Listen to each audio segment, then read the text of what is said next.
하나님의 은혜가 여러분들 가운데 함께 하시기를 주님의 이름으로 축원합니다.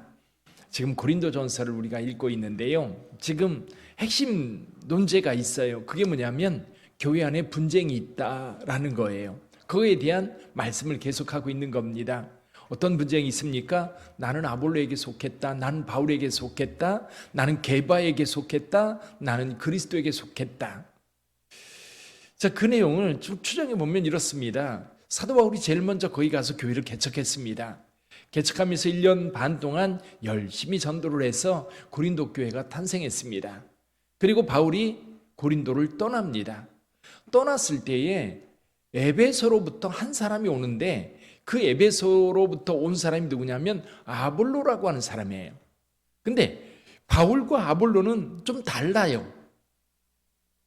성경에 대한 지식이나 유대 전통에 대해서 둘 다 굉장히 능통한, 그리고 굉장히 탁월한 지식을 가지고 있었고 그 내용을 성도들에게 전했지요. 근데 둘의 다른 점이 있었어요. 다른 점은 뭐냐면 바울은 말이 좀 어눌했어요. 이게 굉장히 직설적이고 이렇게 둘러대는 스타일이 아니라 복음의 핵심을 명확하게 전하는 그런 스타일이었다면 아볼로는요, 유명한 연설가였어요. 이렇게 설교를 하면, 이 아볼로가 설교를 하면 그 말씀에 감동이 되어서 거기에 쏙 빠졌던 겁니다. 그러니까 사람들이 이제 바울을 좋아해. 바울을 통해서 복음을 전해받았던 사람들은 바울에게 은혜를 입은 거예요. 근데 아볼로가 와서 설교를 하니까 아볼로를 좋아하는 사람들이 있어요. 그러니까 아볼로를 좋아하는 사람들이 그냥 완전히 빠진 거예요. 요즘에 BTS 좋아하듯이 그냥 싹 빠져 있는 거예요. 그러다 보니까 이 교회 안에 좀 갈등이 생기는 거예요. 근데 또 다른 사람들이 왔어요. 이제 예루살렘이나 유대로부터 온 유랑 전도자들이 왔는데 그 사람들이 바울 얘기하고 아볼로 얘기하는 거 보니까 참 같잖거든요. 자기네들은 누구를 알고 있어요? 예수님의 수제자였던 게바, 베드로를 알고 있는 거예요. 우리는 게바파야, 게바파. 그러면서 자랑하니까 또 일부의 사람들은 야, 게바가 뭐고 아볼로가 뭐고 바울이 뭐냐, 우리는 다 그리스도에게 속한 거다. 그러면서 이렇게 서로 이렇게 갈등을, 분쟁을 만들어내고 있었던 겁니다. 그러다 보니까 교회 안에 여러분 어떤 사람들을 의지해서 자기를 드러내는, 나는 바울에게 속했어, 나는 게바에게 속했어, 그렇게 말하는 이유가 뭘까요? 요즘에 우리나라 대표적인 정당 가운데 보면 무슨 파다 그런 얘기하죠. 정당은 뭐 그럴 수 있습니다. 근데 여러분 이렇게 말하는 이유가 뭐냐면 내 자신을 영적으로 성숙시키기보다는 그 사람의 이름을 빌어서 그 사람의 권위에 따라서 자기가 뭐라 그럴까요? 다른 사람들에게 대우받기를 원하는 그것 때문에 그래요. 내가 게바에게 속했다. 그럼 게바의 권위를 힘입어서 나를 주장하고자 하는 거예요. 내가 바울에게 속했다라고 얘기하는 거는 바울이라고 하는 사람의 이름을 대신해서 나를 드러내고 싶은 거예요. 그러니까 무슨 얘기가 뭐냐면 자기 내적인 영성을 키워가는 게 아니라 하나님의 말씀을 배우고 말씀을 따라 순종해 가면서 하나님 백성으로 성숙해가는 게 아니라 그냥 바울이라는 이름, 아볼로라고 하는 이름, 그 이름을 기대해서 신앙생활하려고 하는 어리석음의 표현인 거지. 그래서 바울은 그들을 향해서 뭐라고 얘기합니까? 영적으로 너희는 어린아이다. 예수를 믿어 그리스도인이 되었으면 세상 사람들과 다른 모습, 성숙한 모습을 보여야 되는데 여전히 분쟁하고 여전히 싸우는 걸 보니까 아직도 멀었다. 아직도 어린아이다. 그렇게 얘기를 하는 거예요. 예를 들면 아기들 모아놨어요. 어린아이들 모아놨는데 먹을 거 있으면 그거 가지고 막 싸웁니다. 내가 더 먹겠다. 이건 내 거다. 그 모습을 보면서 어른들은 웃습니다. 근데 사실 어른이 되고 나서도요, 똑같아요. 좀 더 보이지 않는 곳에서 싸울 뿐이지요.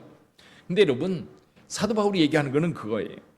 예수를 믿었으면 성숙한 자가 되었어야 되는데 아직도 어린아이라는 거예요. 그럼 오늘 본문의 말씀을 통해서 우리가 어떻게 하면 성숙한 신앙으로 나갈 수 있을까요?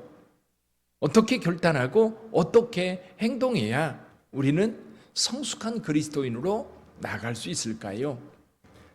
세 가지 정도 말씀하고 있어요. 첫 번째는 뭐냐면 아볼로나 바울이나 이런 사람들을 통해서 내 영성을 키워야 되는 거예요. 우리 사역자들을 통해서 사역자들을 그냥 좋아하고 따르고 그게 아니라 그를 통해서 내가 배우고 내가 훈련되고 내가 성장해 가야 되는 거예요. 그러니까 여기 사도 바울은 여기 5절에서 그런 말씀을 합니다. 그런즉 아볼로는 무엇이며 바울은 무엇이냐? 그들은 주께서 각각 주신 대로 너희로 하여금 믿게 한 사역자들이니라. 그러니까 지금 바울이나 아볼로나 이런 사람들은 고린도 교회 성도들을 위해서 하나님께서 보낸 사역자인 겁니다. 그렇다면 이 고린도 교회 성도들은 바울을 통해서 아볼로를 통해서 영적 성숙을 도모해야 되는 거예요. 그러니까 바울은 심었고 아볼로는 물을 주었다. 자라나게 하시는 일은 하나님이신 거예요. 그러면 고린도 교회 성도들은 바울을 통해서 아볼로를 통해서 자기 영적 성숙을 위해서 도움을 받아야 되는데 도움을 받을 생각은 하지 않고 거기에 내가 속해 있다. 나는 아볼로 편이다. 나는 바울 편이다. 그거 가지고 분쟁하고 그거 가지고 싸운다면 성숙한 모습이 아닌 거지. 오늘날도 마찬가지입니다. 교회에 목회자들이 있습니다. 훈련받은 종들이 있다면 그들을 통해서 하나님 말씀 배우고 신앙을 어떻게 가꿔야 되는지 배우고 그래서 우리의 신앙을 영적으로 성숙시켜 가야 되는 거예요. 첫 번째 방법은 그겁니다. 두 번째는 뭐냐면 여기 우리의 신앙이라고 하는 거는 집을 짓는 것과 같다라는 거예요. 집을 짓는 것과 같다. 어떻게 지어요? 여기 10절을 좀 같이 읽어보지요. 10절 내게 주신 하나님의 은혜를 따라 내가 지혜로운 건축자와 같이 터를 닦아 도매 다른 이가 그 위에 세우나 그러나 각각 어떻게 그 위에 세울까를 조심할지니라. 아멘. 개인적인 차원에서 한번 생각해 보세요. 개인적인 차원.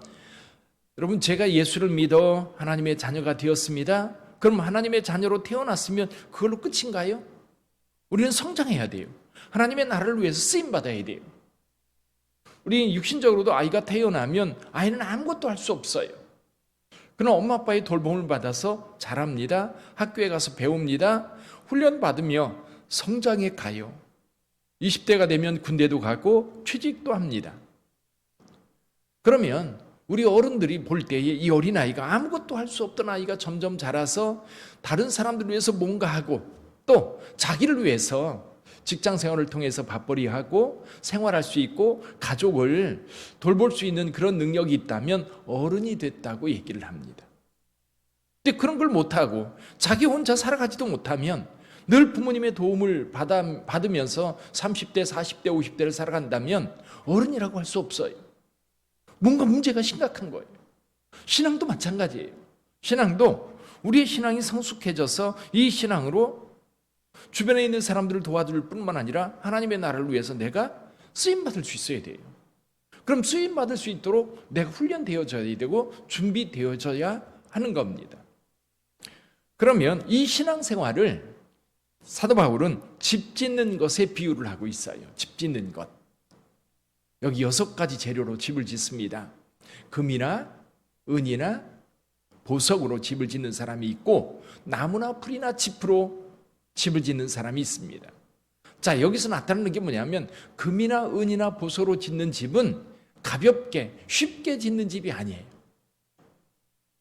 그건 상당히 많은 노력과 헌신과 투자가 있어야만 짓는 집입니다. 그러나 나무나 짚이나 풀로 짓는 집들은 쉽게 짓는 거예요. 가볍게 그냥 흔한 풀들을 뜯어다가 좀 거치할 만한 그런 집으로 짓다가 비가 오면 다 무너져 내리거나 썩거나 아니면 불이 나면 그냥 다 타버리는 아무것도 남지 않는. 그래서 마지막 때 저와 여러분들이 이제 신령한 불을 주님 앞에 설 때 통과하게 될 텐데 그 신령한 불을 딱 통과하고 나면 우리가 지금까지 평생 예수 믿으면서 살아왔던 그 공적들이 그 불을 통과하면서 나타난다는 거예요. 통과할 때 집이나 풀이나 나무로 지은 집들은 다 타버려서 아무것도 남지 않는 거예요. 그런데 금이나 은이나 보석으로 지은 집들은 이 신령한 불을 통과하고 나면 더 빛나는 거예요. 더 멋진 집으로 드러나는 거예요. 그래서 여러분, 저와 여러분들이 신앙생활할 때에 뭔가 우리 주님 앞에 보일 그것을 준비해 가는 거예요. 어떻게 준비할까요? 두 가지로 준비하시기를 바랍니다. 하나는 뭐냐면 내 성품의 변화예요. 예수 믿기 전에는 포악한 성격이었다면 예수 믿고 나서 이것을 다 뭐라 그럴까요? 순한 양처럼 바꿔야 돼요. 게으른 모습이었다면 부지런한 자로 바꿔야 돼요. 나만 생각하며 살아갔던 삶이라고 한다면 나만이 아니라 교회를 위해서, 주님의 나라를 위해서, 이웃을 위해서 내 삶을 나눌 수 있는 그런 여유 있는 삶으로 바꿔가야 돼요. 여러분, 우리의 성품이 달라져야 합니다. 어떤 성품으로? 성령의 9가지 열매를 맺는 그 성품으로, 또 예수께서 우리를 기뻐하시는 성품으로 만들어 가야 돼요. 또 하나가 있어요. 사역의 열매예요. 내가 구역장으로서 구역을 섬기고, 그리고 교회 안에서 이제 어떤 그 팀으로서 내가 맡은 분야에서 성실하게 교회를 섬겨갑니다. 또 예수 믿지 않는 자에게 예수를 믿으라고 복음을 전해서 그 영혼들을 살려가는 거예요. 그래서 주님 나라 갔을 때에 너 뭐 하다 왔냐? 라고 물을 때에 하나님 저 이것도 하고 이것도 하고 이것도 했어요 라고 말할 수 있어야 되는 거예요.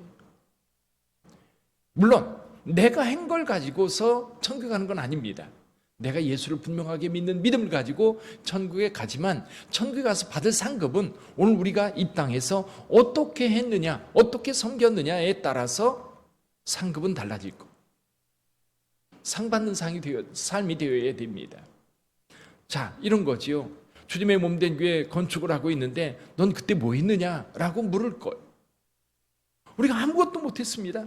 전 내 삶이 바빠서, 내가 힘들어서. 그러나 주님에게는 그런 변명이 안 통해요. 주님이 주시는 은혜가 얼마나 많은데요. 그렇다고 우리 그 시간에 굶었습니까? 아니거든요.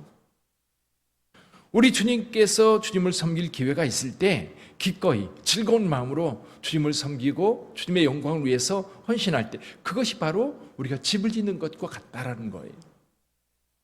이게 아름다운 집, 멋진 집. 그래서 내가 예수의 이름으로 구원을 얻지만 구원받았을 때 부끄러운 구원이 아니라 상급이 있는 구원.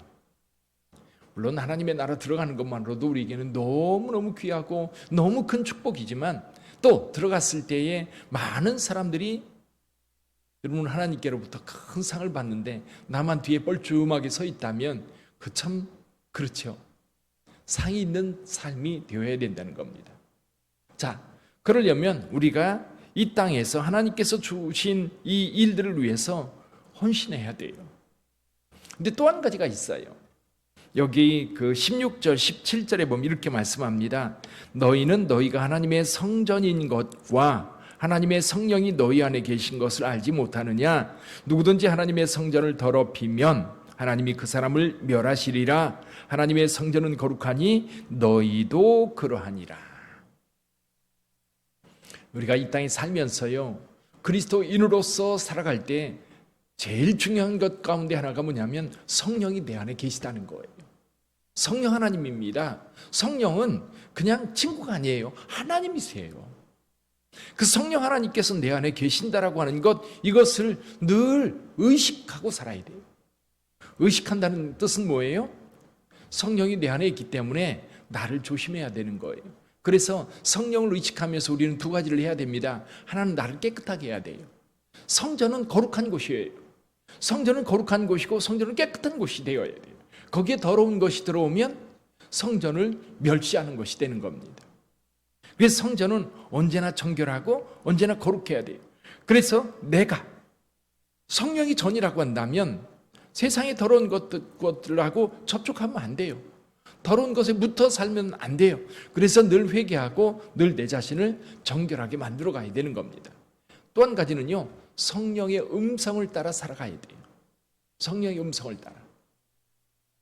생각해 보세요. 내가 살아가면서 성령께서 내 안에 계신데 성령께서 이쪽으로 가자 그러는데 전 그쪽으로 가기 싫어요. 이쪽으로 간다면 성령님은 어떻겠어요? 그래서 이런 말을 써요. 성령을 근심하게 한다.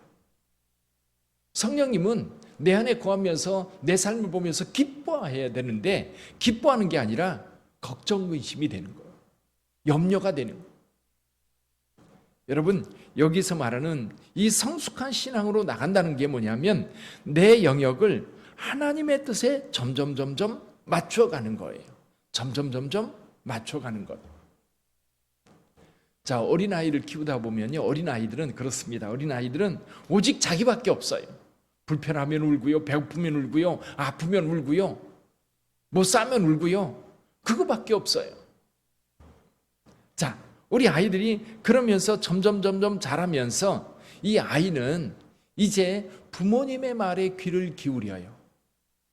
착한 아이들은요, 보면 부모님이 원하는 게 뭔지 일찍부터 깨달아요.